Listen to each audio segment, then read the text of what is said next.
Josh, Dylan, welcome to the show. Thanks for Glad to having be us, here. man.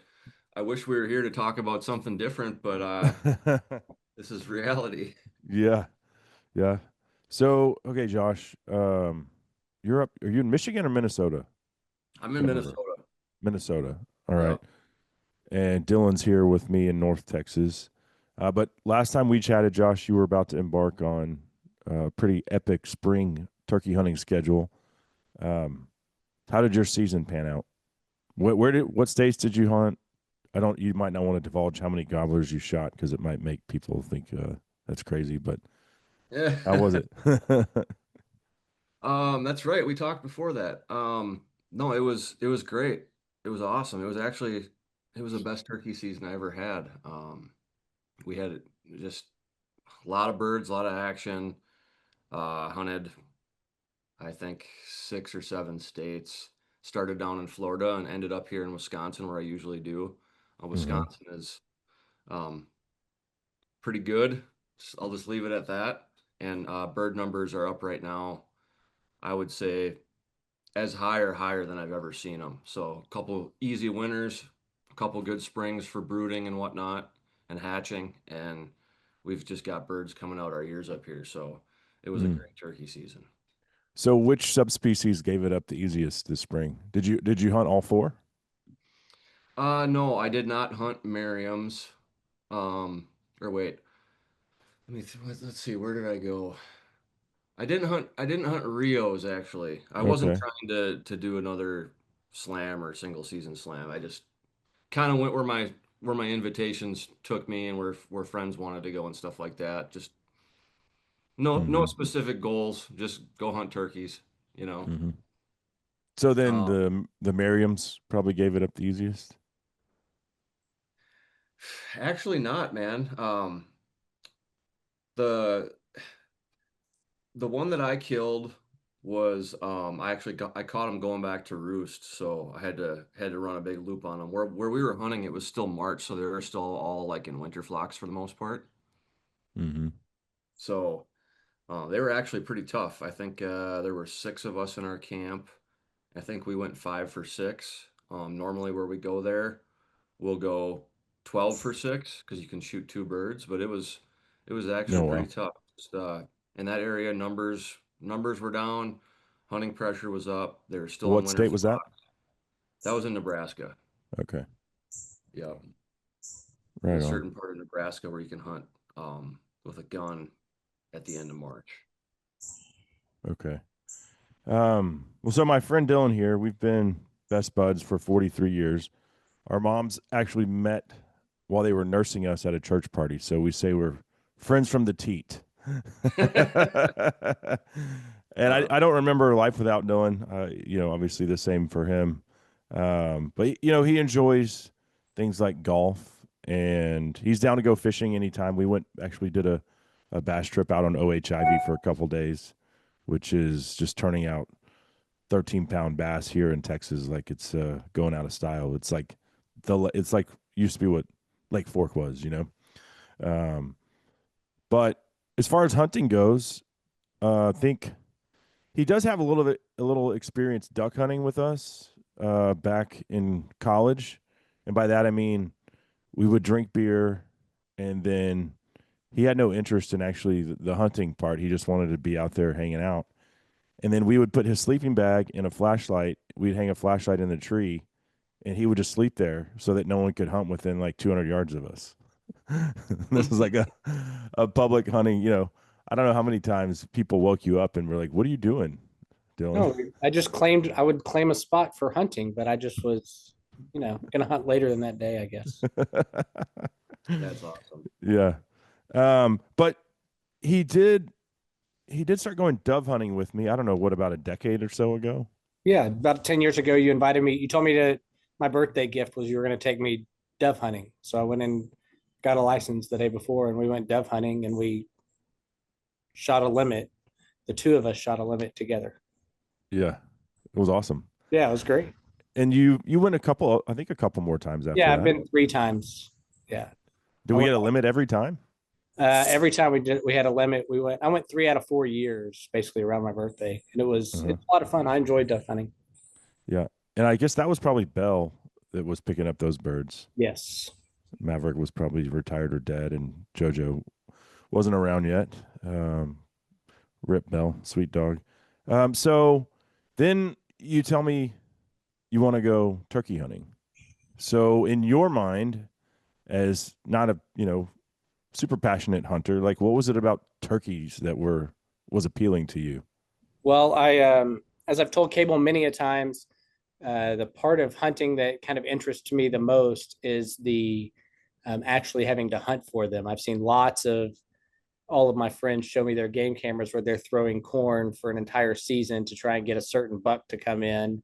And that wasn't really appealing to me. But if you're going to go sit somewhere and call in a bird using a man-made call, the kind of the same way that you would fish with a man-made lure, and you're going out, you don't know where they are, and you're having to use all of those kind of instincts and techniques that you've worked at, and you have to, learn where they roost, how they're coming in each morning, and then finding the best place to sit and putting out some proper decoys and learning how to, where the coverage is, all the things, how to call them in, and all of that. That part of it is interesting and really intrigued me, and kind of, I don't know, was the hunting part of it to me, instead of saying, hey, look, they're going to come into this pond every year on this day with these decoys. All we have to do is fire at them or put the honey jar out for the bear. He's That really wasn't making exciting. he's making all the other kinds of hunting sound super easy, isn't he?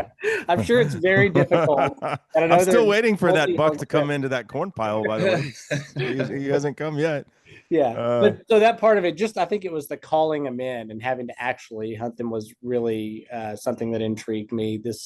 And something that I was interested in. Still, that adjective actually is bothering me a little bit. Well, coming from a non-hunter, I'm sure it does.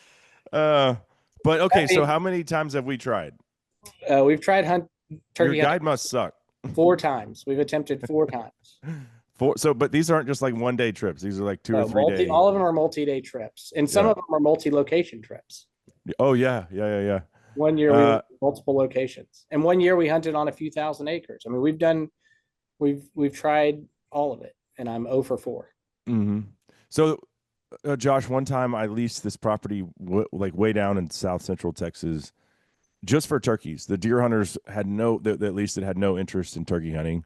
Kind of like what we've talked about in the past. There's a lot of situations like that. Dudes don't care about turkeys. They just want big deer. Okay, well, I was like, all right, I'll lease it. It wasn't expensive. Dylan and I go down there. No fresh turkey sign. They said they had feeders going just to keep the birds around. Those feeders were bone dry, and I think they were in a drought, so there wasn't any water.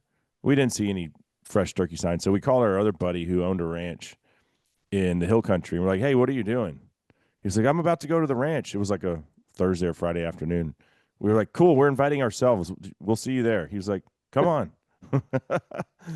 And Dylan did not get a turkey, but what did you shoot? I did shoot an axis, though. Yeah. Very Well, cool. that's a sweet bonus. Yes, Yeah. that was my consolation hunt, was shooting an axis. So That's a good consolation. That's Yeah, the sure. only acceptable one that I would consider, because turkeys are the greatest thing ever offered by God. Yeah. So But Axis meat's pretty dang delicious. yeah. Yeah. Oh, yeah, it's excellent. And that trip ended up being, they've all been, fantastic. I think the more you do it, the more you learn that hunting is about the journey and all of that. And, it's extremely exciting whenever you can finally shoot a turkey. I imagine I haven't done it. You get to go through that process, but the hunt has been fun and actually has gotten better and better each time. And so I've been more interested and have much more desire to go every trip that we've done. So Yeah. Well, and kudos to you, because I think some people would be like, this sucks. I didn't get one. I can check that off my list. Don't need to do that again. But you're like, no, I still want to go. So this year, our buddy Roland, our mutual friend, he's been telling us for a while. This dude has 600 acres in Tennessee.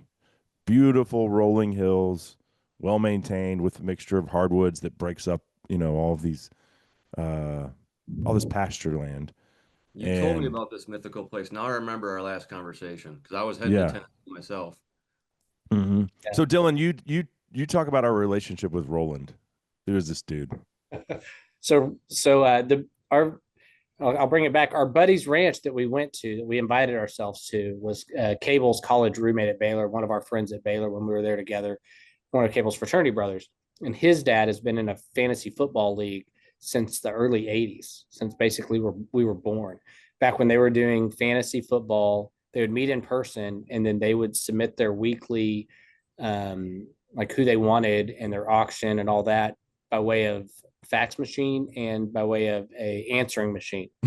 And they would use the numbers that came out in the paper, and they all agreed on one paper to use, and they would tally it all up, and then that's kind of how they did their fantasy draft. And as about 10 years ago, they started inviting some of the kids of these dads, and all of those dads went to college together mostly. And so Cable roped me into this fantasy league with these old men because he thought it was going to be easy pickings. They And smoke us every year. we've never made any money. And the guy that runs it, the commissioner of it, is Roland Mackie.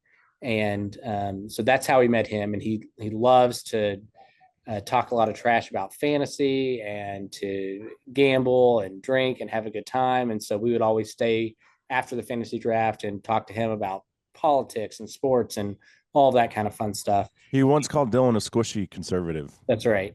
And so squishy Republican. So he every year though, because Cable was in the hunting business, we'd talk about, Cable would ask him, what do you have up there? What do you have there? Because he used to have about 250 acres of prime land, and he had longhorns, and he doesn't hunt. He's not a hunter, and so he'd say, "Oh, I've got this, and he'd send us some pictures, and he's like, "Y'all should come up. Y'all should come up."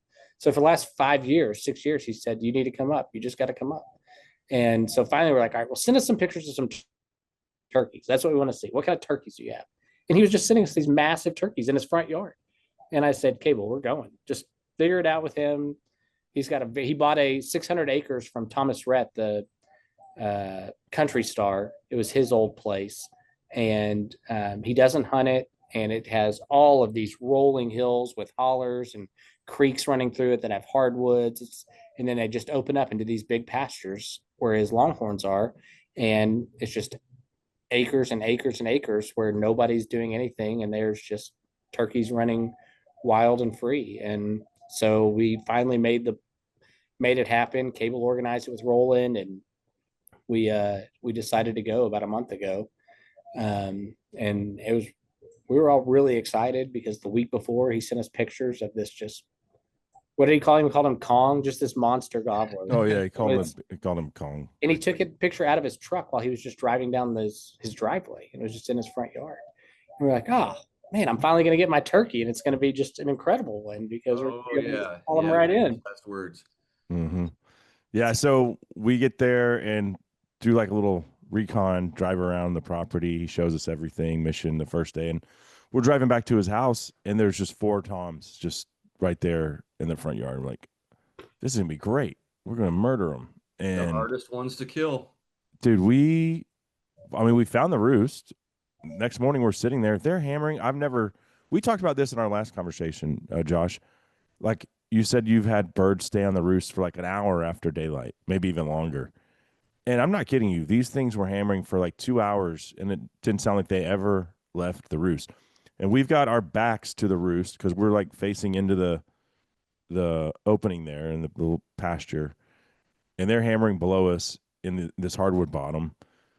And we never got in the game for 3.5 days, like ever, dude. Now, I mean, I tried every call that I had, every decoy setup, and nothing, like just completely henned up. But then we would drive around and we'd see, there's 10 hens, or, we probably saw 60 hens on his property and I could never get into even a conversation. The only conversation was the first morning when they would respond every time I call off the roost.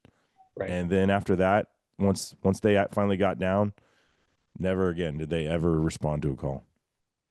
So it was frustrating. I eventually shot one. His wife sent us a text. She's like, "Hey, they're in the front yard. Where are you idiots?" And we're like, "We're out here hunting." So we kind of used the farm equipment to sneak up on them. And Dylan would probably say I bogarted it because I pretty much said, "All right, you shoot," and then I shot it. I did We feel had a little bad about that. My buddy who's tried to get a turkey for 4 years, and Shot it I was out like, from underneath them. "He's getting away, he's getting away." And I just shot it. Yeah. And I think he said he was like literally about to pull the trigger. yeah, it was a I was very caught off guard because we had a set plan going into it, and we knew right where they were, and then it went a little awry, but it was okay. I said, Cable shot turkey, so that was my first dead turkey to see. First one I got to see shot, and um, it was a pretty big one, and there was yeah, another one right there behind it, but it just took off into the trees. So, but they yeah, were all over the property. Every time we would go from one field to another, we would see hens and maybe a tom here, maybe a tom there, but mainly we were just seeing hens all over the place. And we knew a couple spots where they were roosting, but they could go in from either way. And, they were just not going in the way that we were sitting each night. yeah. Um, Like these hardwoods are separated by the pasture, Josh, and so we'd set up on this side, and they'd fly down on the other side, and you'd sneak over there, and you'd be like, "Oh, there he is with 3 hens," and they all flew down in the other direction. I don't know. Do you ever go into those bottoms where they roost, and it's so thick? But do you ever just try to just go in there and hunt them? Yeah. I mean, I usually I'll usually hunt my first day just to kind of try to get a bead on things, see what they're doing, and then just kind of ramp it up from there if I need to. And usually if they're not playing ball, I will aggressively roost them in the evening, and then get in there within sight of them on the limb in the morning in the dark, and then just wait. And the number of times you actually shoot them when they hit the ground or shortly thereafter actually isn't very high, even if you Yeah, aggressively roost them. But then at least you got eyes on them, so you can see where they go, especially when they go silent.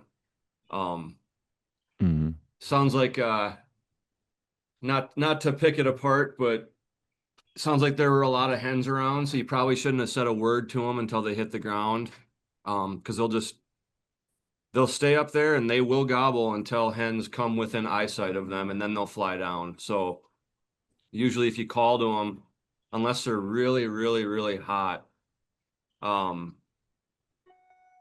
I apologize. The my trash just happens to be being picked up right now. Hopefully there's not a bunch of noise out there.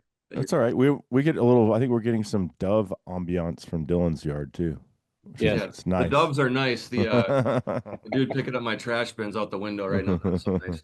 But no, We had that happen. Just to We what you're did. saying. Yeah. These hens actually walked by while the gobblers were still on the roost, and they went back into the woods behind us. And I think you're probably describing what happened. The Tom saw them and then ended up in the Yeah. field behind us. Yeah. 15 Yeah. minutes later, they were not gobbling back to us, and we could hear that they had kind of moved, and they'd probably saw those hens that had walked in right by us, and they just went out the other way. They got You know, down the other way. for someone that's hunted turkeys as much as I have, it was pretty humbling. But where I'm hunting Rios, which is what my experience is, I mean, there's years I punch all 4 Rio tags here in Texas. You don't have those hardwoods, you know. You it's a Yeah, totally different situation. So it really is. this was a big learning curve for me, and you kind of walked away humbled. But then I talked to my friend Linda Powell from Mossberg, and she was in the Memphis area, same week as us, and she said they didn't get a single bird and could not get into any conversation. So it was like part of it I think was we were there at the absolute worst time of the season for whatever reason that was. To just not even be able to get into the game with them for 3 days was pretty shocking. And I think we're gonna go opening weekend next year, just a little earlier, see if they're more fired up, more responsive. Yeah, that's when I was out there was for opening weekend, and we we shot both of it was me and one other guy were the primary shooters, and we shot ours the first morning, um, not long after fly down. But man, we had a couple other people, two or three other people with tags, and I was there for 4 days, and I was like, man, this is gonna be bang up because we killed those first two birds that first morning, and then we just got our asses handed to us for the next 3 days. Mm. I mean, it was tough, but a lot of what you're saying is echoing because we also had what I would consider some yard birds. This farm that we were staying on, it's out in the country, so like literally, I mean, the backyard is you can hunt in the quote unquote backyard. It's not like Right. suburbia or something. It's farm country. But there was one group of birds with a big old solo longbeard that kind of just did went about things by himself throughout the day. He'd roost with the other birds, but then as soon as they flew down, he would be off doing his own thing. And we would literally driving into the property, and then leaving the property morning and evening. We would drive by him, and he'd be anywhere from 20 yards to 100 yards out the truck window. But there was a another guest of the property owner coming in the following week after I left, and so we were saving that bird for him. Mm. And I'm not sure we would have even killed him because that dude came in, hunted him for 2 days, couldn't kill him, and then I think they hunted him for 4 more days after that, couldn't kill him, and then they finally ended up catching him slipping a couple weeks later, and Well, kind of put a unconventional maneuver on him, and it ended up working. But in my experience, those yard birds like that are almost always the toughest to kill. Like they Hmm. just don't care. Like for some reason, they got their own program, and either you want to be a part of it, and so in other words, they expect the hens to come to them like entirely throughout the whole course of the day. There's like not a time of the day where you can break them. They just do their own program and they don't divert from it. They're like mm. conditioned to this really basic blueprint that they follow, and like unless you can get in that bubble, then forget about it. So those are the birds that trick you because you think they're going to be the easiest, and they're almost always the hardest, in my Mm. experience.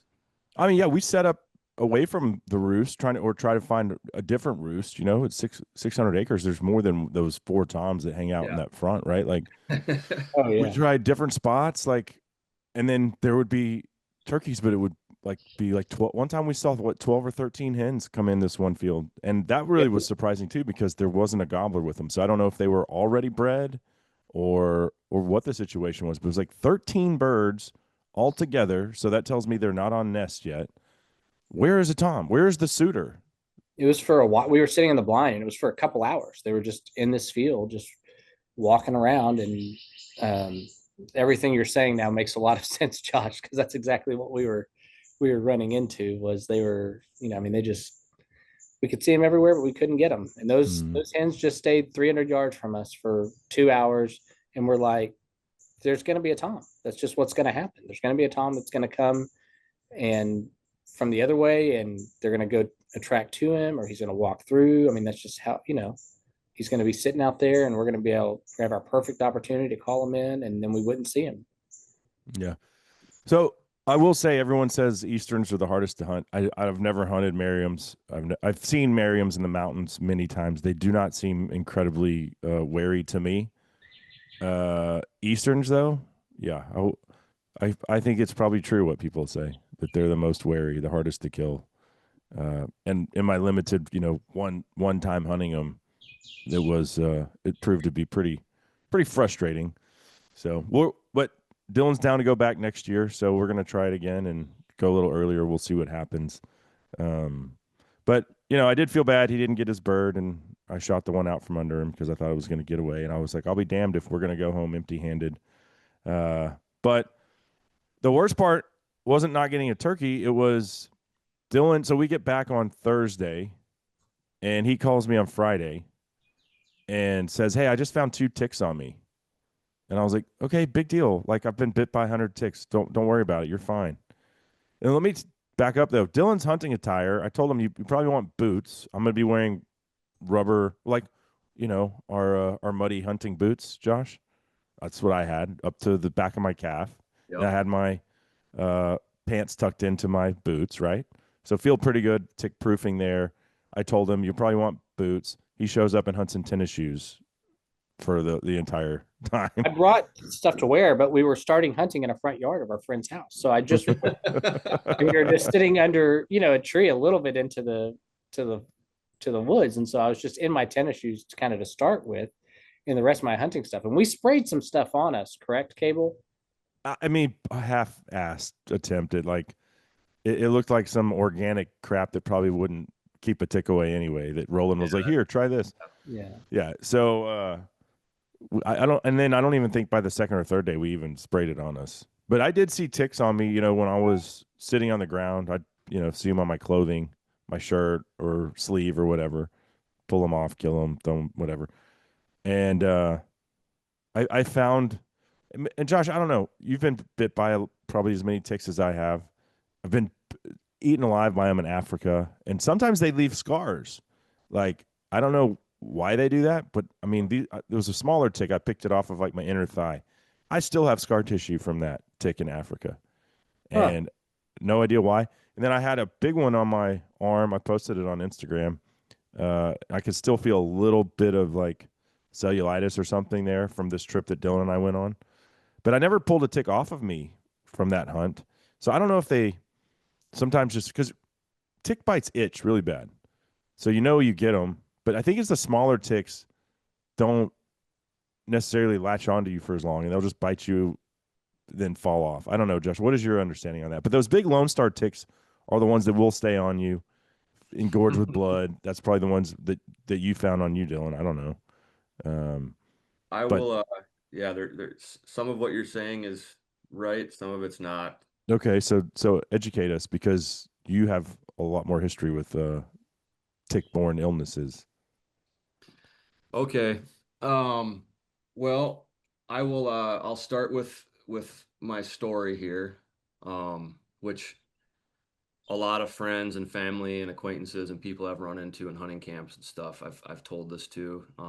I've kind of become a tick evangelist per se. Mm-hmm. Um, just because of what I experienced, and I think it's really important to get as much education out there as possible because largely people don't have a clue. And no disrespect, but like a few of the statements that you just made, there's a lot of just misinformation and assumptions out there that are just dangerously inaccurate. Mm-hmm. So um, I'll try to condense it as much as I can. But um, several years ago, it was I was getting ready for bow season. All of a sudden, my shoulders started to hurt really bad. And it got to the point where I couldn't even pull back my bow. And, I just assumed that I pulled something, I strained something, whatever, it'll just work itself out, it'll go away. Didn't go away. And got to the point where I couldn't even bow hunt that fall. Oh So wow. I'm like, okay, that's kind of weird. But, like a lot of people, like especially a lot of dudes, the last place I'll go is the doctor. I mean, not because I'm not because I'm stubborn or I think I don't, need help with something or whatever. It's more so because I've just had so many bad experiences where I go in and then they're not able to do anything for whatever the heck is wrong with me. It's like, okay, that was a waste of time and money. Just constantly discouraged in that regard. And so normally I just try to just work things out, and the body's pretty good at that most of the time if you treat it decent. And so eventually the shoulder pain went away. I'm like, okay, that's cool. And then all of a sudden my elbow hurt. And like to the point where if I just touched it hurt like real bad. Oh. Like I had to the point where it felt like I'd slammed it in a door. I mean, it hurt real bad. And then all of a sudden that stopped hurting, and my knees would hurt, and my toes would hurt, and my fingers would hurt, and it would be one thing after another, and it would migrate around. And I'm like, this is really freaking weird. So finally it got to a point where it was keeping me up at night. I couldn't sleep because my feet hurt so bad. And so I started to get worried enough that I went into my primary, and I tried to do some self-diagnosis, look some stuff up online, and Lyme disease was one of the first things that came up. just with joint pain, and especially with my lifestyle, being avid in the outdoors, having been bit by an ungodly number of ticks since I was a kid, Same. as a lot of people are. So I go in, talk to that doctor, and I say my primary. It was basically just they kind of made me choose a guy when I went in there one time. It wasn't like I had a relationship with him. He had no history with me. One of those deals. Yeah. And we're going through the stuff, and he's bringing up, all these. He's on his computer doing what they do these days. Pretty much what you can do at home, sitting there essentially using their version of Google, looking up symptoms and all the possible things it could be. I mean, that's all they do. And that's why they call it practice, medical practice, because they're practicing every day. They're never necessarily a professional.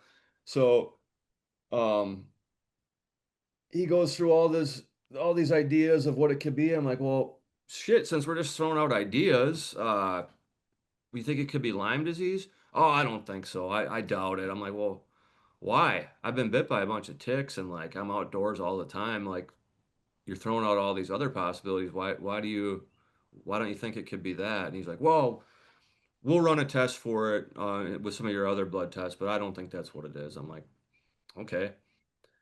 Run some blood tests. Can't find anything. Nothing. And so he's like, all right, well, I'm going to refer you to a rheumatologist. And I'm just like, all right, here we go down the rabbit trail of specialists and trying to figure things out and this and that. And so he refers me to a rheumatologist. I have a consultation with a rheumatologist. He, after 20 minutes of being on the phone, he's like, I don't think you have rheumatoid arthritis. I'm like, well, why not? And he's like, well, it just based off everything you're telling me, it just doesn't add up. We can go further down this path and try to figure it out if you want, but I don't think that's what it is. Let me refer you to my friend in this other specialty. Like, okay, I can see the dollar signs adding up. Right. Everybody's getting a piece of the pie. Exactly. So, and I'm not saying any of this is nefarious or whatever. That's just the system. That's how it works. Yeah.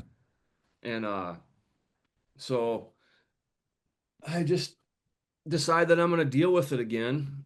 And man, it was just on and off. Like, So you're out. You're not going to the third this next not referral. going. No, Okay. no. I'm just gonna try to beat it myself, whatever that means. Just hope it goes Real well. quick, what is your time frame for this? From when you first started, when your shoulder hurt to where we are now? Is this weeks, months? From where we are now, it's years. So this started. Oh man, I gotta remember this date better because people always ask me. I want to say this was like it's like 2020 probably. Okay. But then when you met with the rheumatoid arthritis guy, how far along were you at that point from that first date? Was it a few months or weeks or it was I years? think it had been at Probably least months 6 if you months. missed your bow season. Yeah, it had been at least 6 months. I was just trying to Okay. deal with it and Okay. hope it would go away. And I was trying to stretch and do all these different things and take vitamins and whatnot. And so um, one of the next things I started to experience, which I had no idea that any of it was related. I was driving one day and I started to just get this really weird dizzy feeling, like this vertigo feeling, like if I looked out my window and I looked back through the if I looked out my side window and I looked through the windshield, it was like there was a delay in my vision, like this weird Mm. feeling that just makes you feel like off balance. And that started happening on and off. And then I started having bouts of anxiety completely randomly, like when I was just doing nothing, like having a normal day, all of a sudden it just wash over me. Like And you didn't have any history of anxiety prior to that? I didn't have any issues like that. Wow. Mm. But it was just like it was just completely at like random times, not even when I was like under stress or anything like that. And then it happened to me one evening where I literally checked myself into the hospital. I called my aunt on the way there. I was like, listen, I'm driving to the hospital. I don't know if I'm going to make it there. I don't know what's going on with me, but like it literally felt like I was dying. Got there. Quite honestly, the nurse was, uh, I won't use the words on your podcast, but she was really, really rude. She was convinced I was on drugs. I'm like, listen, I'm not on drugs. And she's just like, well, I don't know what to tell you. Like, all your diagnostics are fine. Yeah, we could send you for a scan or something, but like, it's probably just a waste of money. Better off just probably just going home. She was like Hmm. convinced that I was on something. I'm like, okay. So that was very strange. I'd never had that. It was like a full scale panic attack, just out of the Hmm. blue. After I was, it started when I was at dinner one night, just out on the town, out to a nice dinner. And so all these weird things were happening, and those were more intermittent, like the vision stuff and whatnot. And then I started to have what now I know is like what they refer to as brain fog, where I would just be sitting there working during the day and it'd be really, really hard to concentrate on the most basic things. And I'd just be like just sitting there like trying to send emails and I'd just be like struggling. I think I'm going to go get checked for Lyme disease for sure. Yeah, I think I have it now that you said I'll just be working and like get if distracted. that's the main symptom, I think a lot of people might have it. But Yeah. um and then it was just like the fatigue and I'd have to take naps in the middle of the day and stuff. And it was just really weird. And then it finally got to a point where I was convinced that something really terrible was going on with me. And I mean, it got bad enough where, the pain and not being able to sleep, uh I I'm not just saying this, I always like to preface this by saying I'm not like trying to add any drama to this. But it went on long enough. It got to a point where I literally had to talk with myself where I was like, man, you've been able to do a lot of really cool stuff in your life with your career and whatnot, and all the places that I've been able to go and hunts I've been able to do and all that stuff. I kind of just like came to peace with if I wouldn't be able to do that stuff anymore.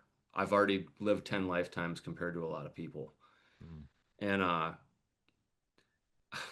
sure as shit, I was on a deer hunt at my family's farm, and I ended up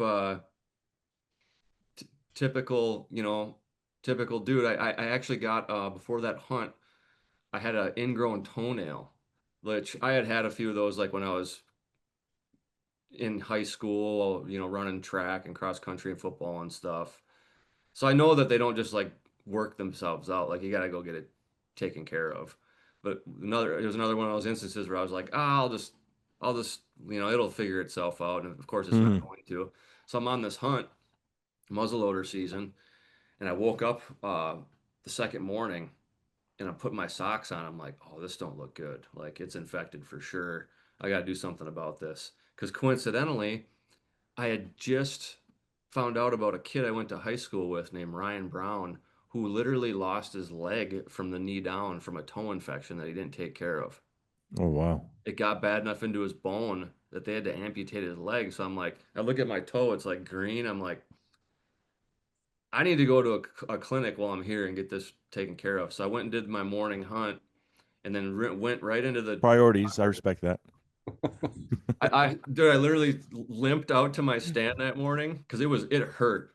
And I go out to the stand, I wrap up my hunt, I drive to a clinic about 30 minutes away because I'm not anywhere close to home like my normal doctor or anything. So I go to this country clinic, but it was actually like a really, really nice facility, like one of the nicest ones I'd been in, and get assigned to this random doctor, have him take care of my toe. We hit it off. He's a hunter and whatnot, super cool dude. And I'm like, hey man, I got some other stuff that's been going on for a while. Would you mind if I just bend your ear about this and see what you think? He's like, sure. So he's still just putting in all my notes from the toe thing and wrapping up that whole deal. I tell him what's going on, and he goes, "All right, well, obviously I'm a doctor, so I can't just like give you a diagnosis blindly here. I would need to get more information, but if you made me put a bet down on the table right now, you got Lyme disease." He's like, "Everything you're telling me Sounds like Lyme disease. I have it. Huh. My wife has it, and most of my patients at this clinic have it. And everything you're telling me sounds like you probably have it. And I'm like, okay, well, uh, where do what should I do from here? And he's like, well, I can't treat you for it because I'm not sure if it's what you have. And I'm like, well, if we figure it out, can you treat me for it? Because like, yeah, I know you're 2.5 hours from my house, but like, I've never hit it off this well with a doctor. Like, I just assume you treat me for it. And he's like, well, not exactly. I can't really treat you for it. And I'm like, well, who treats you for it? Like one of your colleagues here at the clinic or whatever? He's like, no, I have to go to a specialist from northern Wisconsin. And I'm like, you're a doctor. Why do you have to go to a specialist 4.5 hours away from you? Mm. Why can't one of your colleagues just treat it? And then that's when I started to find out about how it's handled in the medical community. Um, and there's a lot of real sketchy shit involved with how this disease and tick-borne illnesses are handled, which I could get into in a little bit. But basically, no, nobody, he couldn't even have one of his cronies treat him, because people are really afraid of getting docked on their medical license or even losing it by prescribing aggressive antibiotics, which is what you need in order to treat it properly. Mm. So he's like, here's what I'll do. I'll give you the standard dose of doxycycline, which for anybody who gets bit by a tick, that's what you need to do. That it doesn't matter if it's attached for 3 hours or a week. If it's embedded in your skin and you have to pull it out, you should go get your standard dose of doxycycline. That's what I've since learned from the specialist who I see now. Regardless of if you have any symptoms, just go do it. Just go do it. Okay. This whole thing about it needing to be attached for a certain amount of time that someone just basically made up. And I want to throw out a disclaimer, obviously, like I'm not a doctor. I'm sharing my experience here. So I'm not trying to, give anybody advice, formal advice. This is just us having a conversation. Yeah, I But wouldn't think that there was a time frame. I mean, if it attaches to your skin and gets into your bloodstream, it doesn't matter how long it is. But so exactly. you said earlier when I was describing some of my tick bites, like and just in Tennessee, there was little ticks and then there was Lone Star ticks. Lone Star ticks are ones you can easily identify. I didn't look up what the little ones were, but they were biting me, or biting Dylan too. Um, but so I don't know which one of those is worse if they both carry Lyme disease. I know the Lone Star tick carries the red meat allergy. So like I don't know I'll if it I'll get to that. okay, I'll get go to ahead. that. Yeah, sorry. So, kind of just wrapping up this story. Essentially, he's like, "Hey, I can put you on the standard dose of doxycycline. Any doctor can give you that anywhere, no problem. As soon as they need to give you anything beyond that, that's when they'll start to get leery, because it's it goes against the grain of kind of their standard operating procedure of how they're supposed to handle this stuff. Because, and I'll get to this as well, but chronic Lyme disease is not actually recognized as a real thing by the CDC or the medical community, even though most specialists believe or know based on enough experience and research that it actually is a thing. Mm-hmm. Um, the standard is, hey, you go get your standard dose of doxycycline. It kills the bacteria. The end. Well, it's not always that simple. So he gives me the standard dose and he says, hey, if you react to this, if you start to feel better, then give me a call because that's an indicator that you do have it and you're going to need to probably do some more aggressive treatments to make sure that you can get it all taken care of if you've had it for a long time, i.e., chronic, not just like I got bit and I go and get the pills right away.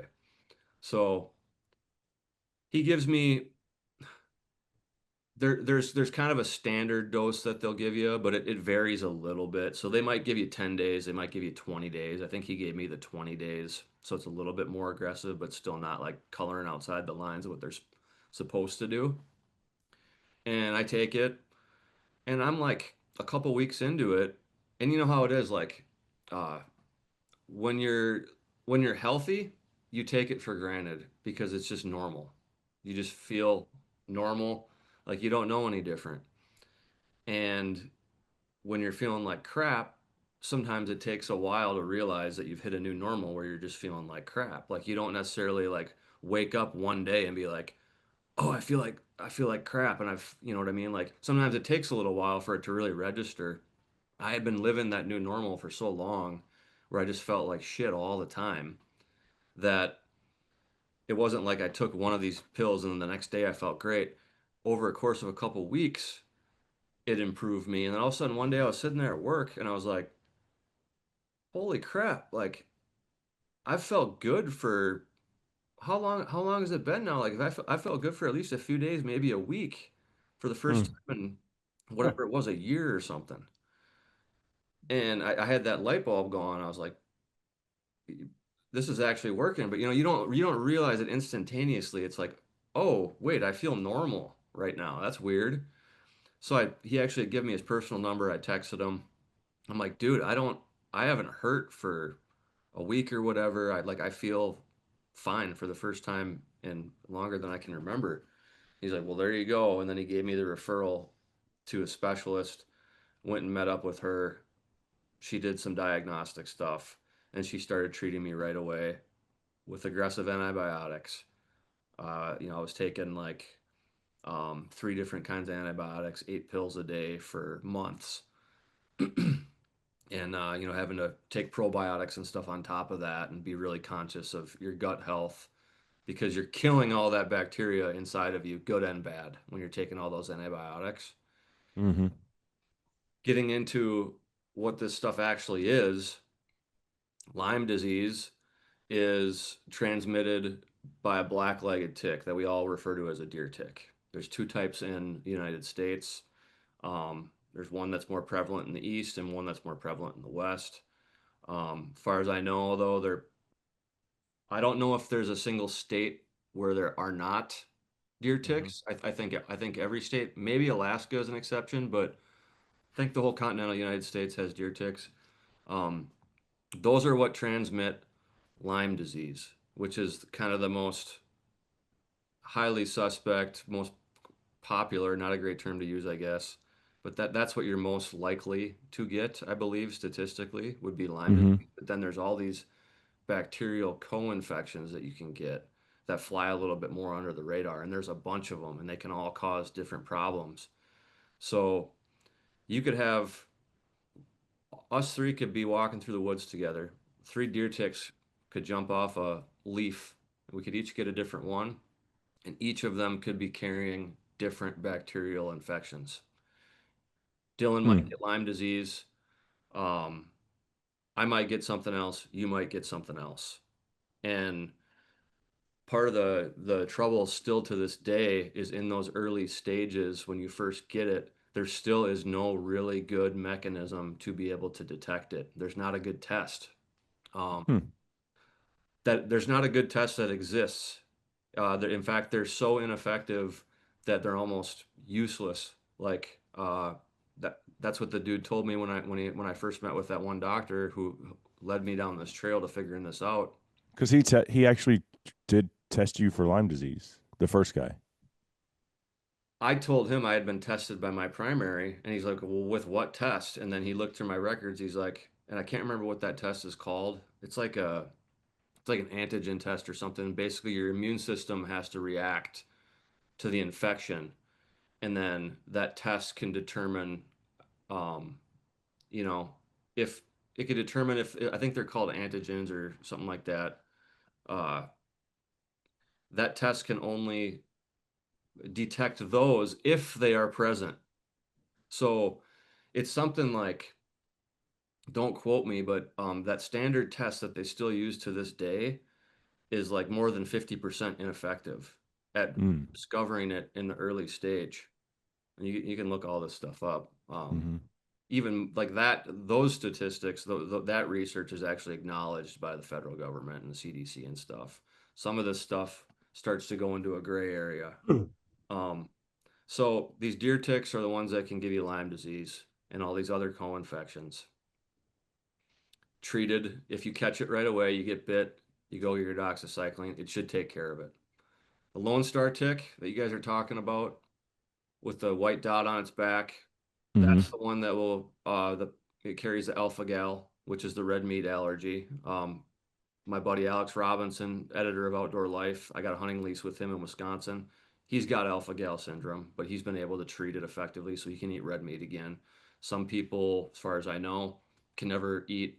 It's not even, it's mammalian meat, so it's meat from a mammal. So some people who get it, I believe, they can still eat like poultry and fish and stuff, but they cannot eat red meat Yeah. anymore. It could cause a whole host of problems. You get violently ill. Um, and then there are other types of ticks out there that can also carry stuff, and they can all carry multiple different things. It's just that kind of the two of the most popular diseases that are out there right now are the Lyme disease and the alpha gal Mm-hmm. syndrome. So And I'm just looking at some photos of ticks right now. Probably the little ones that I saw crawling around on me were just young ones, not fully, nymphs, fully. they're Yeah, nymphs. just. So they're so small you can't even tell what they are. You can't identify them. Mm-hmm. And those are the ones that they like to say. You'll often hear people say that the nymphs are the ones that are most dangerous. They're actually the only reason people say that is because you can't see them. Right. You're bit, they're on you, they host on you're their host, they drop, you never even knew they were there. And you mentioned earlier how tick bites itch and all this stuff. There's exceptions, wide exceptions to all of it. They don't all itch for everybody. Not everybody gets the bullseye rash. They don't all have to be on you for 24 hours. All that stuff is just very general rules of thumb that you don't want to bet your life on. Yeah. I didn't get my first bullseye rash until this year because I got bit again. I get bit every damn year, even when I spray and take all the precautions. Um, I got bit while I was in Tennessee and Missouri by Lone Star ticks, the first that I had been bit by. So that freaked me the hell out. Because I mean, I So you found them on you? oh yeah, they were on me, and I sprayed with permethrin. So that's what you need to use. You're talking about how you guys use this organic spray or whatever in Tennessee. I got it right here.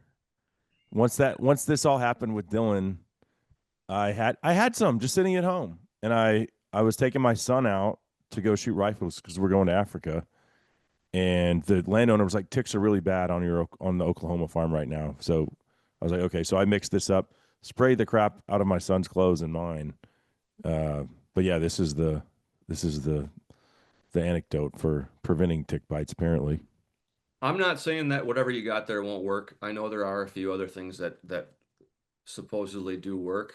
My buddy in Missouri, he sent us this all. is permethrin though. This is what you're talking about. Okay, Yeah. well, permethrin absolutely does work, and the most common brand is Sawyer's. Just comes in a aerosol spray bottle, and it lasts for like 10 washes. So you treat your clothes, and it'll actually stay in your fabric for like up to something like 10 washes. And they make contact with that stuff, and then they get out of there. If a tick goes on it, they don't want anything to do with it. Mm-hmm. But even that's not foolproof. You still gotta use that, and you gotta check yourself. So like, every night in Tennessee, I'd come back when I'd change out of my camo, strip down, do a check. Well, those bastards got me in my sleep in Tennessee and in Missouri. 'Cause I checked both nights, or Yeah. every night I was in both of those camps, and then Yeah. I was out taking a leak in the woods, both places the next day, and I had one on my back that got me, and I had one on my ankle, and I had one on my thigh. And like you said, the one on my thigh and the one on my back, this was 2 months ago now, 2 full months ago, and dude, they still itch like every day. Yeah. But that's just Yeah. not everybody reacts that No, way. I react the same way.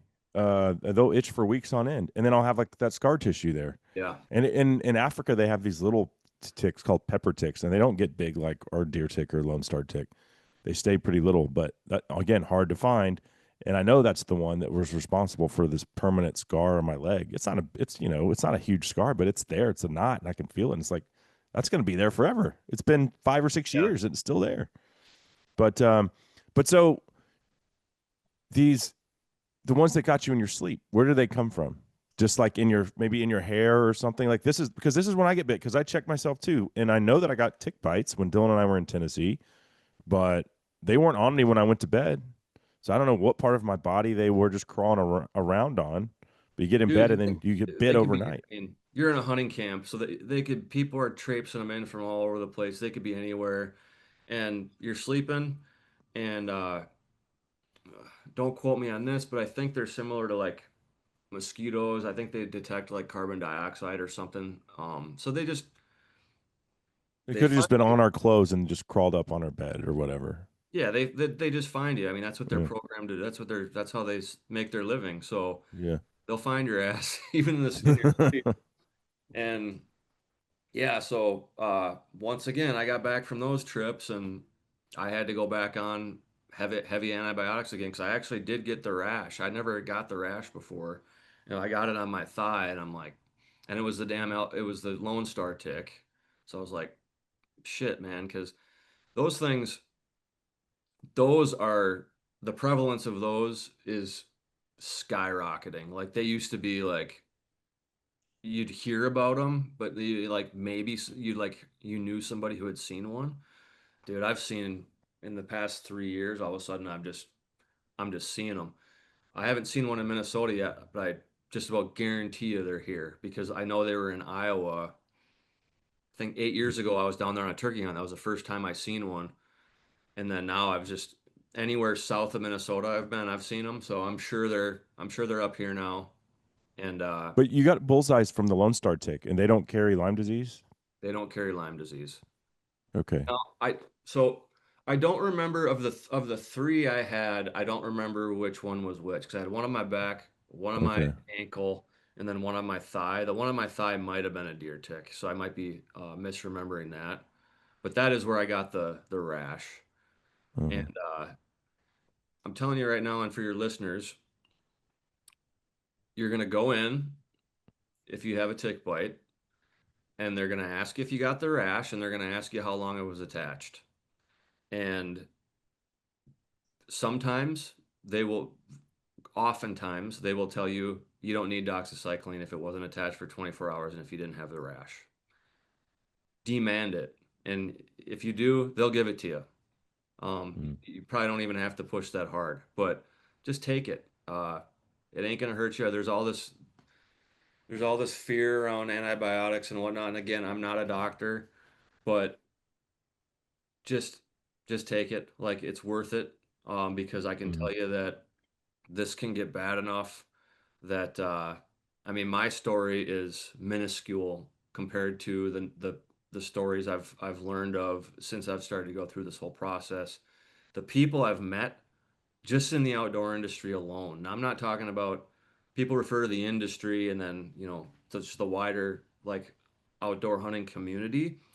I'm talking just within the professional side in the industry, the amount of people who I've run into since I started going through this who either have it or have something else, Rocky Mountain spotted fever, or they know somebody who has it. Like once you start to dig into the weeds on it, a crazy number of people have gone through this, and it scares me to know how many hundreds of thousands or probably even millions of people in the country have a tick-borne illness that is being misdiagnosed and mistreated as something else, or they're going down this dead-end road where there's something wrong with them and their doctor cannot figure it out because they don't treat them for a tick-borne illness.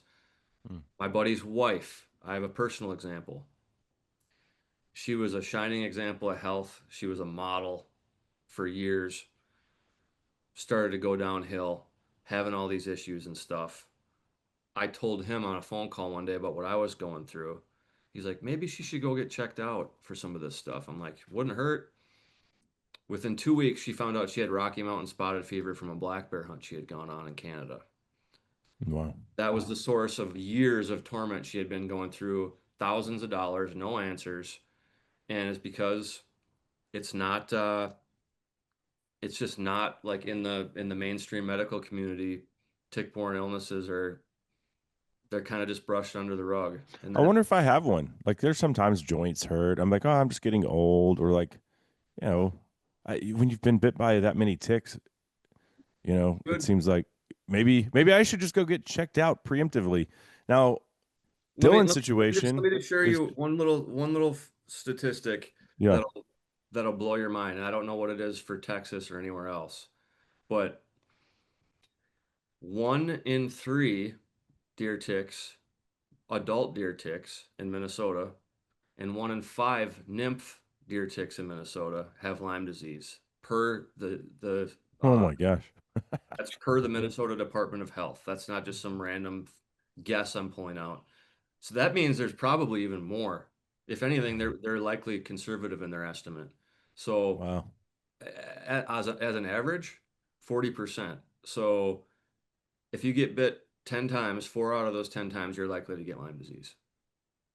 I'm gonna go get checked just to see if I have anything. But Dylan's situation is totally different. Okay, and that's why I wanted to get both of you on today, because we get home from our hunt on Thursday. Friday he calls me, and I'm now out at my deer lease moving feeders around. Got to move properties, and he's like, "Hey, you remember that time we went to Tennessee 3 days ago, and you got a turkey, and I got Lyme disease?" No, no, no. You called me and said you had 2 ticks on you on Yeah. Friday. That's what you said. So okay, so you found these 2 ticks on you. You Yeah. pulled them off. Well, first, I'm going to say, Josh, I appreciate you telling your story. And I hope that my story will make you feel a little bit better about the medical community and what they're doing, at least down here in Dallas, because it sounds like you got run through the ringer, and that would be extremely frustrating to deal with, especially when you're just spending all that time, energy, and money, and it doesn't seem like you can get the answers that you need. So, And you're hurting. yeah, and you're just hurting the whole time. I mean, I just can't even imagine. But my story is definitely a lot different. However, it starts the same way: turkey hunting and knowing that ticks are an issue. And I didn't know how bad, but we sprayed with something that wasn't the right thing. And I got every day we checked, right? Same as you. We got back to our bed before we got in. We took all our camo off. We took proper showers. I looked for ticks on me. The other guys had found ticks on them. I hadn't found any on me after a few days. And we were out there for 3 full days. And I I never once found a tick on me while we were out there in 3 full days of sitting right next to them. You're not talking about biting. You're just talking about on your clothes. On my clothes, Yeah. biting, anything, nothing. I never even saw a tick. But I told you, I was like, I've pulled Yes. 4 or 5 of them. Abel said he'd been pulling them off, and Roland had pulled one off too. So I get home. We get home Thursday in the afternoon, and then Friday about 5 o'clock, I found 2 ticks on me I could feel it on me, and they were not there. I mean, they were not there while we were checking them and all that. And so and one was on my thigh, and it was like already had a little rash to it, and I got it out or whatever. And then the other one was on the back part of the same leg, on my right leg. And so I just called Cable, and I was like, "Hey, I just found these ticks on me, and they're like, there's a rash. It's uncomfortable." And he's like, "You're fine. You're a wimp. You're just sad you didn't get a turkey, or just pull them off with life." Basically what he told me. I said, I've been bit by 100 ticks Yeah, on top of all that, and I don't think I have anything. Maybe Sorry, I do. I didn't get but that. So What was that? I don't know. So then but I was already not feeling right also. Like I didn't really know how to explain it, but I was feeling a little bit weird, like a little fatigue, a little bit more than just, I just went on a hunting trip. It was a pretty easy hunting trip. We were staying in a hotel and stuff. So, and my like leg was feeling a little weird. I just was feeling off. And so I decided to kind of be proactive. I told Taylor, she's like, "You just need to call the doctor." And she's like, "Start with a telehealth one and see what that doctor says." And I said, "Okay, I'm just going to do it." So I did the telehealth on Zoom. I know they weren't going to be able to see my rash or see where it was, even though it was on Zoom. And you don't really know who you're getting on those things. It can be any doctor that's working it. But it was a lady doctor probably in her 50s. And I told her, I said, "Look, I've been hunting in Tennessee. I got bit by some ticks. I have a small red rash. I'm feeling just a little bit off. It could be nothing. Do I need to take the next step and do something else?" And she went through the whole question. Everything you told me that she was going to ask is exactly what she asked me. How long it been there? Is there a bullseye rash? What did it look like when you got it off? And then she said, okay, I'm going to give you doxycycline, and you have 2 hours to take the first pill, and you have to let our office know when you get it. So where am I sending the prescription to? And we need to know, or we're going to take further action on our end. And I said, okay. And That's so awesome. she called it in. She goes, we normally write these in and they get submitted through our portal, but that's not how I'm going to do it. I'm going to call it in. I told her where I was going to CVS. It's less than 2 minutes from my house. She goes, all right, you have 2 hours to get your first pill and let us know. And we're going to check, we'll make sure the pharmacy has prescribed the right thing and you take it. And I said, okay, I'm on it. And this is now Saturday though, right? So This is now Saturday. You called me Friday. Right. So this is now Said you found the 2 Saturday. ticks on you. Yeah. And this But just goes to Saturday, I show got how fast you started feeling bad. a bigger rash on my, it wasn't a full bullseye, anything like that, but it was like a rash. But I really wasn't feeling right. I was real fatigued and feeling like almost like when I had COVID kind of symptoms, just not myself and I was like real grumpy and that was just kind of, it was just not good. You had the runs too? Yeah. Oh yeah. I had real bad. Yeah. I was in the bathroom the whole time, the whole day Saturday. So then I took it and then I messaged a concierge doctor that we know. And she said the same thing. She said, are you on doxycycline? I said, yes. She says, make sure you're taking it right away.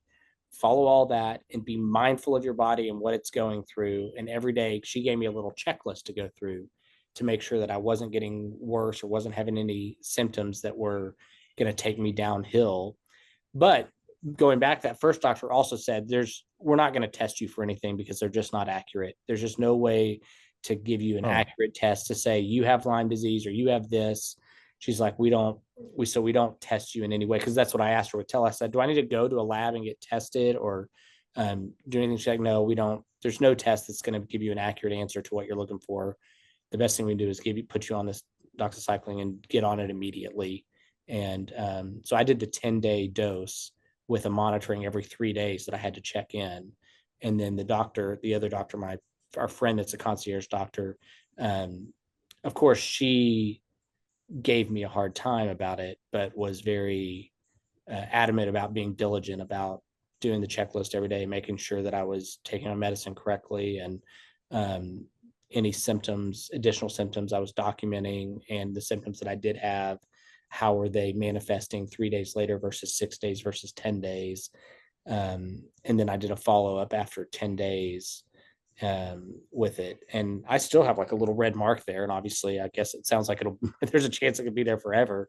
And, but I couldn't believe that I'd found it 2 days after, basically a day and a half after we came home and we were checking every day, and B, that I just wasn't more proactive about keeping them off of me, because it seems like the preventative side of it is such a huge part of giving yourself the best chance to not have any of these issues. And it's something those things are readily available to make sure that you're covered, at least to the 80-90% effective rate of it. Well, part of that's my fault. I was totally laissez-faire about it, and I guess I always have been with ticks. Like, found one on me, no big deal. Life goes on. It's like I know someone that knows someone that has Lyme disease. It'll never happen to me. Then it happens to you, and you've been bit. You told me, you said, I think these are the first 2 tick bites I've ever had in my life. I'd never seen a tick. I'd never seen one. I'd seen one on on my phone. I never seen one in real life. I never been bit by a tick. I'm not. They don't have a lot of ticks on the golf course, huh? No, they don't have a lot of ticks. Well, there's some really interesting kind of themes going on here. First of all, we're sort of 3 different personality types in how we handle this kind of stuff. Sounds like Dylan, you're way more like a lot of self-awareness about it, more proactive. Like you're like, I'm not fucking around with this. Like I'm gonna get this figured out. Like, and then you got Cable, who's more like, I would say probably the most common mentality in outdoor, really active outdoor lifestyle people, especially hunters, where it's like you grow up like it's just a part of life. Like you pull ticks off, you get bit by ticks. Like you just don't think much of it. And then you got me who like I always kind of like thought something of it. Like I would always just be like, oh man, like it would weird me out and like it was in the back of my head, but I wasn't like I was consciously aware, but I was also complacent. Where you're like consciously aware and you're just like, yeah, whatever, you know. Mm. But I think it's important to show these three different kind of ways that people think about this stuff because that's going to reflect most of your audience. Like they're going to kind of fit probably into one of these categories of how all three of Mm. us are. And the bottom But line, my attitude is changing because he got it with 2 tick bites, and then I was telling Will, or you know, works for GSM as well, who was turkey hunting with you a lot this spring. I was telling him about my buddy that got Lyme disease. He goes, "Oh, has a long history with that. You should connect with him." And that's when I was like, "We should have a conversation about this because I take it, you know, for a grain of salt. These tick bites, like you said, it's like, oh, it's a minor inconvenience. It's just the price you pay for going hunting, and I'm probably not going to get Lyme disease. Maybe I have Lyme disease now, but the next time I went hunting, I took my son. I was like, I'm damn sure not going to let him get Lyme disease, and you know, and so my mindset, based off of Dylan's experience and now hearing yours, is like, I'm going to be much more proactive with this stuff. So, well, and here's that's the message for everybody listening, right? Is this is not a joke. You struggle with it for maybe a year or longer, based off of what you're telling us, and got misdiagnosed, and are just completely miserable. Even coming to the realization that maybe my time in the hunting industry is over. Like, what a sad deal to have that thought come into your mind, Josh. I mean, I feel yeah, yeah, dude, it was wild. terrible. It was wild. Like it was, yeah. I mean, literally, like just laying there and staring up at the ceiling at night. Like it was a lot. Uh, And I but didn't know that these things could cause anxiety attacks, panic attacks too. Like it could really affect your mental health in addition to your physical health. yeah, there's a whole neurological side to it, especially with some of those co-infections that you can get that can be really rough. Full out paralysis. There's a lot of cardiac issues that you can have. I mean, it's a whole range of things. And one of those other kind of themes that I was alluding to, like it's cool that we have kind of three different personality types and how we view this stuff and handle this stuff, but also dealing with what you said. There certainly is now. I probably did a little bit more demonization of the medical community than I meant to. Um, I'm not trying to talk down on doctors, but what I learned right away when I met that first doctor who helped me figure this out, there's kind of I'm gonna get it slightly wrong, but there's like a phrase among doctors about this, and it's something like there are there are Lyme ignorant doctors and then there are doctors who are like educated uh, about it, and there's really like no in between. So depending on who you get, um, you might end up with somebody who takes it seriously and knows how to handle it properly. But most doctors, it's not part of their. It's like if they go through a whole, however many years of school, Lyme disease might be like one page in one chapter of a book. It's like Mm. it's not really a it's not a big thing that they are educated in because like a lot of this research as well is still kind of on the forefront and there hasn't been a lot put into it and there's a lot of rabbit holes about why, as you can imagine, no different than some of what we saw with COVID and whatnot. Like there are plenty of good reasons for this not to be acknowledged, especially as a chronic condition. if you Mm. if you think about it, your mind can start to you can kind of understand. But the other like principle that I want to get across, if there's one last thing, this doesn't always manifest the way that it did with you, Dylan. Like Yeah. you were almost fortunate that it came on so strong right away. Otherwise, you might not have taken it seriously. You might have just pulled them off and moved on with like life, which is what a lot of people do, which is what I did over and Right. over and over and over again. I can't even tell you how many times.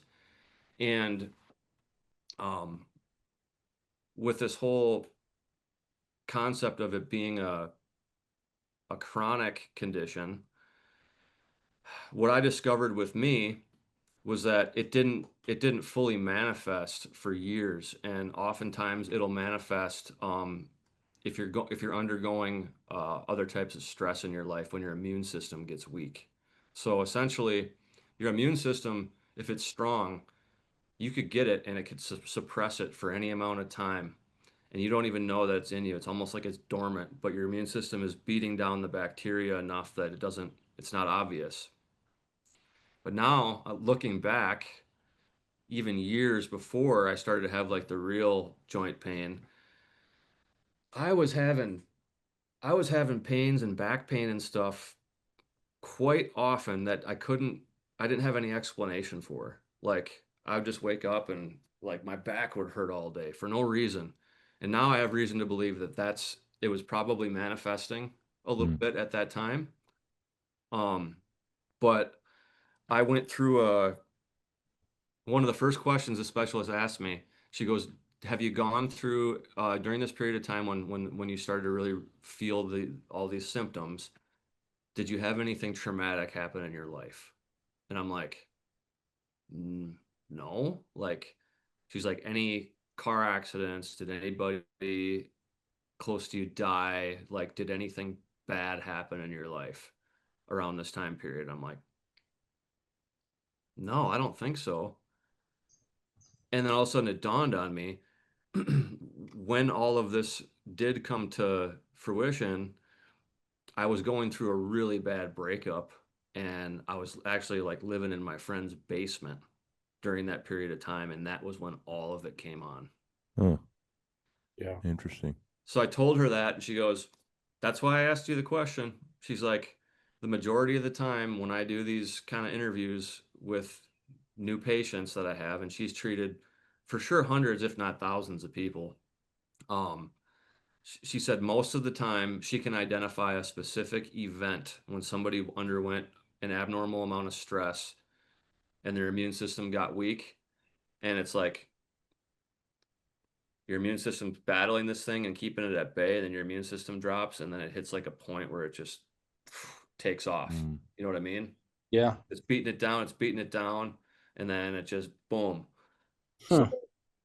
whether that was a coincidence or not, who knows? But it's logical that's why it kind of surfaced for me at that time.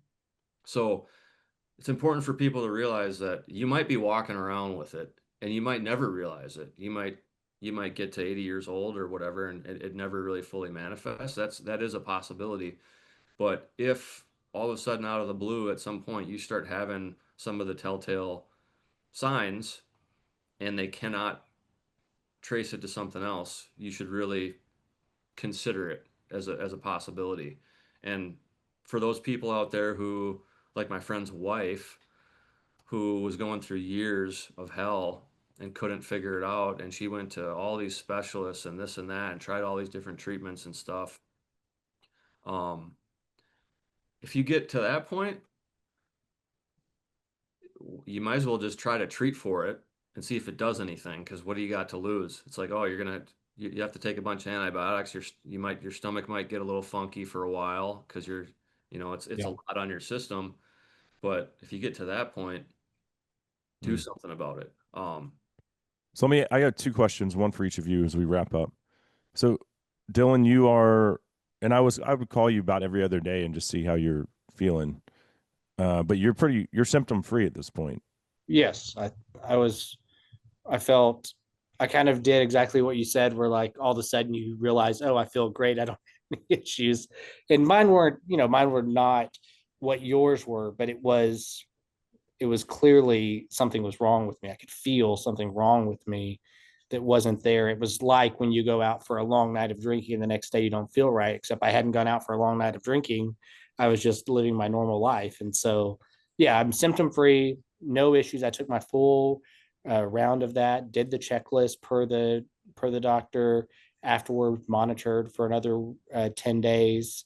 And I have no, other than a small mark, I have no issues or no. So do the medical profession say this is treating it in your case, or you've killed it? It's gone. It'll never rear its ugly head again unless you were to get bit by another tick. Me? Yeah. Yeah, they didn't really say either one of those things. They just, I don't think anybody's going to go on a limb like that, but they just, they said that I should be fine going Okay. forward, and I shouldn't So have clean bill of health. any You're other, good. yeah, clean bill of health. And I think Josh has pointed out a couple of times, there there is a way that they can test you, and if it shows up, I guess there's ways that they Yeah. can know certain things, but really it sounds like you need a battery of tests, and ideally you'd like to have the tick too in some cases, and all of these kinds of things in order to try and confirm 100% early on it's XYZ. But Mm. no, I don't know how they determined if it's gone or not gone, or so my body just fought it down with the antibiotics, and that'll be that. But I've had no lingering issues. No concerns about it anymore. So that's great news, and that's important, as Josh said about if you find a tick on you, go get the antibiotics because obviously it worked for you. Yeah. And Yeah. so, Josh, last question for you: like, are you considered fully recovered? You had the chronic Lyme disease, and all of the ailments associated with that. Some that I didn't even know existed. Um, what is your situation? Well, my situation is further complicated by the fact that I continue to get bit by these damn things every year. So that's a real issue. Um, but no, I mean, so my doctor told me right out of the gate, she said most likely we'll be able to get this uh, under control where it won't be a factor in your life, but it'll probably always be there because, like Dylan, in your case, and that's the way it's supposed to go. You treat it right away, and it's just bacteria. You're killing an organism that's inside of you, and when you wipe it out, you wipe it out. So if there's a colony of this stuff, you kill it, it's gone. But like in Right. my case, that stuff it had been in there for so long, and I don't know all about the physiology of like how it goes beyond your bloodstream and into other parts of your body or whatever. I don't remember all the details on that, but I think that's what happens basically is like you catch it quick enough, you can kind of get it when it's more at surface level, it's easier to kill. Otherwise, these spirochetes, as they're called, like can hide more in your body. If you have them for too long, you don't kill them all right away. So I have had, since I've treated this, I've had like what people refer to as like flare-ups, and it's also you're you have to treat your body well. Um, and that was another interesting thing that I went throughout this process was becoming more in tune with my body than I'd ever been because I had to cut out a lot of like inflammatory foods and whatnot when I was first being treated. And because a lot of this, the manifestations that you get, like the joint pain, is from inflammation. So it behooves you to cut out inflammatories if you're trying to reduce the effects of this. So I cut out gluten and a bunch of other things, and it was similar to the overall health condition. It wasn't apparent right away when I cut the stuff out, but then when I tried certain things again, like I cut out bread for a month. I'm like, okay, whatever. I don't really know if it's making a difference, but I want to have a freaking sandwich. Dude, as soon as you start to reintroduce some of those things, it's like, whoa, like you can feel it right away. Like, oh, I'll eat some pasta. And it's like, oh, this is how this makes me feel. Mm. You know what I mean? It's like, again, it's what you consider your normal. And when you like test against that, that's when you actually feel like most people are living every day of their life like feeling like shit because of their diets and stuff like that. You don't know until you know. And that was kind of what I went through. So to answer your question, I have flare-ups. A lot of it's probably my own fault. Um, you know, drinking beer, eating sandwiches, you know, Mm. if I don't exercise consistently and aggressively, I start to feel it. Um, that was another that first doctor, that was one of the first things he told me, like him and his wife. He's like, yeah, we have to live a really active lifestyle now, not just like go for a walk every day, but like we have to like do weight training and stuff to keep us Mm. feeling right. Because your body just becomes hypersensitive. But I know we're trying to wrap this up. I'll just leave. Sorry about they're picking up recycling now. I don't know if you can hear that. No worries. I can't hear it. Um, talk about all these people I met on this journey. I'll wrap it up with this one story just to get it across to people how serious this is. I was down in Alabama for a deer camp with Chuck Sykes. He was at the time several 4 years ago the director of the Alabama DNR. So he was the head honcho. Stayed at his house. He overheard me talking about this with somebody else in camp, and so he brought it up at dinner and ended up telling me his story. Shortly after he got the position with the Alabama DNR as the head honcho, he started to go through this series of events with his health, and he couldn't figure out what was going on. And it got so bad that he thought he was going to have to leave his position.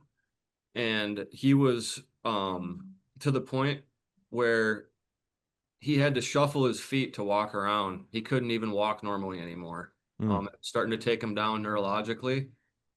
And he had given up all hope.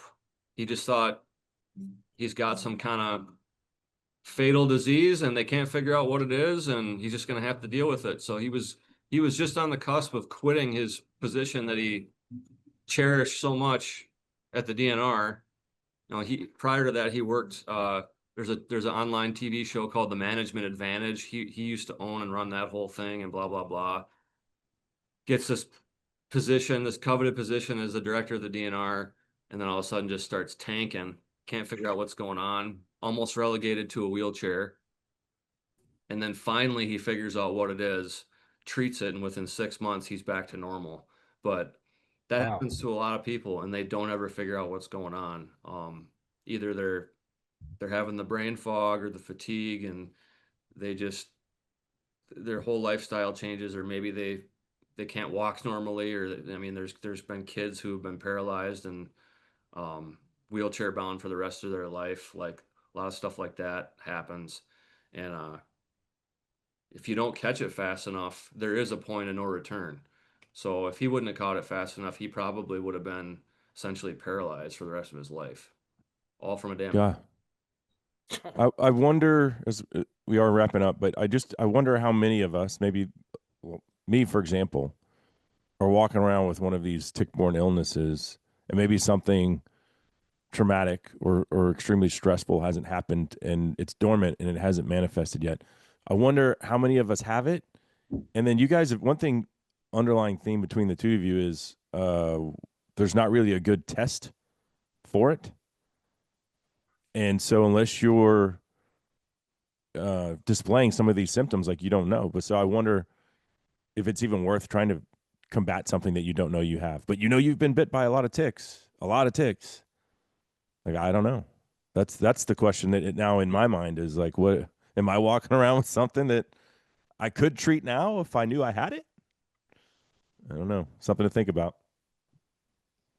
I'd like to argue that at some point common sense has to come into the picture, and that's like what happened with me. I asked that specialist when I first met up with her. I was like, "Well, should I go through all this battery of tests and this and that?" And she's like,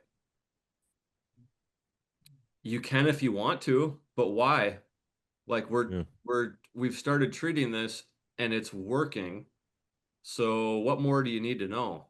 Um, like we all want to have like these definitive answers, especially when it comes to health, and like look at what happened with COVID and these take home tests, and how accurate were those things. I mean, it made us feel better to know if the swab said something, but what did we actually know?